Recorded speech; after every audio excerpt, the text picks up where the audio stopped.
ఈరోజు మనం శివపురాణంలోకి వెళ్దాం. అందులోంచి ఒక అద్భుతమైన కథను చూద్దాం.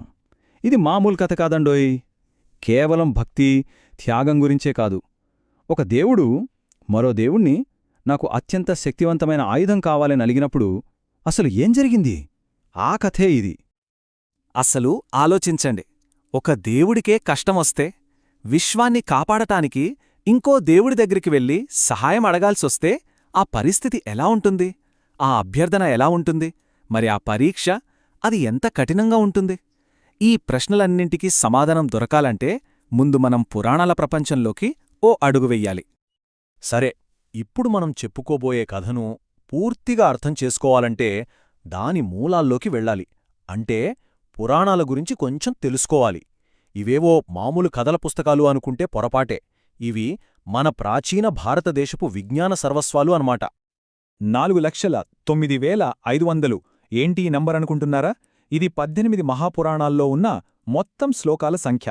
ఒక్కసారి ఊహించుకోండి, మనకు తెలిసిన మహాభారతం కంటే ఇది 4 రెట్లు పెద్దది. అంటే మన పురాణ సాహిత్యం ఎంత పెద్ద మహాసముద్రమో ఈ ఒక్క నంబర్ చూస్తే చాలు మనకర్థమైపోతుంది. పురాణం ఈ మాటకు సాంస్క్రిట్లో అర్థం ప్రాచీనమైనది, పాతది అని. మన సంప్రదాయంలో వేదాలకు ఎంతటి ప్రాముఖ్యత ఉందో మనకు తెలుసు. వాటి తరువాత అంతటి గౌరవనీయమైన స్థానం ఇతిహాసాలకు, ఈ పురాణాలకు ఉంది. అందుకే వీటిని తరచుగా 5వ వేదం అని కూడా పిలుస్తారు. అయితే ప్రతి పురాణానికి ఓ నిర్మాణం ఉంటుంది. దాన్ని పంచలక్షణాలు అంటారు. అంటే 5 ముఖ్యమైన విషయాలన్నమాట. అవేంటంటే విశ్వం ఎలా పుట్టింది అంటే సృష్టి, ప్రళయాలు ఎలా వస్తాయి, దేవతలు ఋషుల వంశాల కథలు, మన యుగాలు అంటే మన్వంతరాలు, ఇంకా రాజుల వంశాల చరిత్రలు. చూసారా, ఈ 5 లక్షణాల వల్లే పురాణాలు కేవలం కథల్లా కాకుండా ఒక కంప్లీట్ ఎన్సైక్లోపీడియాలా ఉంటాయి. సరే, పురాణాలనే ఆ మహాసముద్రంలోంచి మనం ఈరోజు ఒకదానిపై దృష్టి పెడదాం. అదే శివపురాణం. 18 మహాపురాణాలలో ఇది ఒకటి. పేర్లోనే ఉంది గదా, ఇది పరమశివుడికి అంకితం చేయబడిన చాలా ముఖ్యమైన గ్రంథం. ఈరోజు మనం మాట్లాడుకుంటున్న కథకు మూలం, మనం పరిశీలిస్తున్నది కూడా ఇదే, శివపురాణం. ఈ గ్రంథంలో శివుడి తత్వం, ఆయన అద్భుతమైన లీలలు, ఆయనను ఎలా ఆరాధించాలి, దాని ప్రాముఖ్యత ఏంటి, ఇలాంటి విషయాలన్నీ చాలా లోతుగా వివరించారు. ఇక అసలు కథలోకి వెళ్లే ముందు ఈ శివపురాణం గురించి ఓ చిన్న ఆసక్తికరమైన విషయం చెప్తాను. మొదట్లో ఇందులో 1,00,000 శ్లోకాలుండేవట. సాక్షాత్తూ వేదవ్యాసుడే దాన్ని 24,000 శ్లోకాలకు సంక్షిప్తం చేశారని పురాణమే చెప్తోంది. బహుశా ఇంత క్లుప్తంగా ఉండటం వల్లే ఇది శైవ సంప్రదాయంలో అంత ముఖ్యమైన గ్రంథంగా నిలిచిందేమో. సరే, ఇక అసలు కథలోకొచ్చేద్దాం.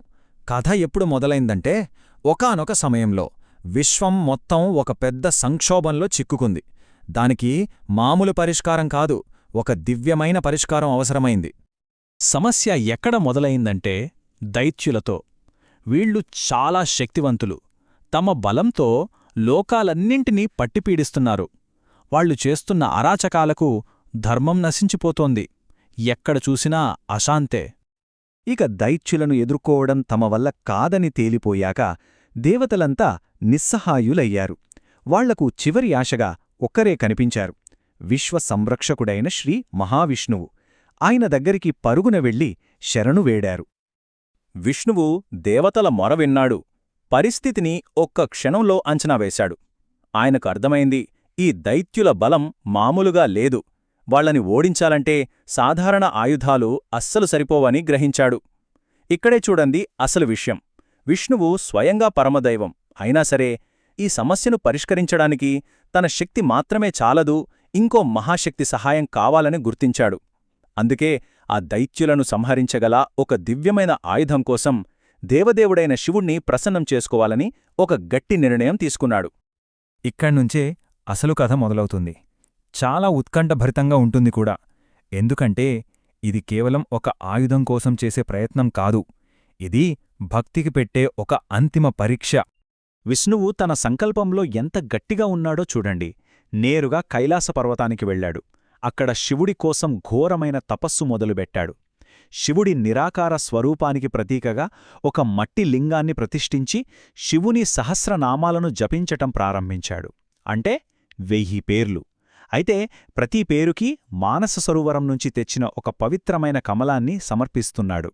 ఇది మామూలు పూజ కాదండి, ఒక దేవుడు ఇంకో దేవుడి కోసం చేస్తున్న సంపూర్ణమైన ఆరాధన. అంతా సవ్యంగానే జరుగుతోంది. విష్ణువు పూజ చివరి దశకు వచ్చింది. 999 పేర్లు పూర్తయ్యాయి. 999 కమలాలు సమర్పించాడు. ఇక మిగిలింది ఒకే ఒక్క పేరు, ఒకే ఒక్క కమలం. కాని ఆ చివరి కమలం అక్కడ లేదు. శివుడు విష్ణుభక్తిని పరీక్షించడానికే తన మాయతో దాన్ని మాయం చేశాడు. ఇప్పుడు విష్ణువు ఏం చేస్తాడు? తన పూజను ఎలా పూర్తి చేస్తాడు? ఆయన ఒక్క క్షణం కూడా ఆలోచించలేదు. తన పూజ మధ్యలో ఆగకూడదు, సంకల్పం నెరవేరాలి. వెంటనే తన కన్ను కూడా కమలంలాంటిదే కదా అని భావించి ఆ 1000వ నామానికి, ఆ చివలి కమలానికి బదులుగా తన కన్నునే పెకిలించి సమర్పించడానికి సిద్ధపడ్డాడు. ఇది భక్తికి పరాకాష్ట, త్యాగానికి అసలైన నిదర్శనం. విష్ణువు చేసిన ఆ అసాధారణమైన త్యాగం వృధా పోలేదు. ఆయన భక్తికి ప్రతిఫలం దక్కింది. కాని ఆగండి, కథ ఇక్కడితో అయిపోలేదు. అసలు సారం ఇక్కడి నుంచే మొదలవుతుంది. విష్ణువు తన కన్నును తీసి సమర్పించబోయే ఆ క్షణంలోనే సాక్షాత్తు పరమశివుడు ప్రత్యక్షమయ్యాడు. ఆయన అచంచల భక్తికి ముగ్ధుడైపోయి, హరీ, నీ భక్తి నన్ను మెప్పించింది. నేను ప్రసన్నుడనయ్యాను. నీకేం వరం కావాలో కోరుకో అని అడిగాడు. అప్పుడు శివుడు విష్ణువుకు తన ఆయుధమైన సుదర్శన చక్రాన్నిచ్చాడు. ఇది మామూలు ఆయుధం కాదండోయ్, 10,000 సూర్యుల కాంతితో వెలిగిపోయే మహాశక్తివంతమైనది. శత్రువుల్ని సర్వనాశనం చేయగలదు.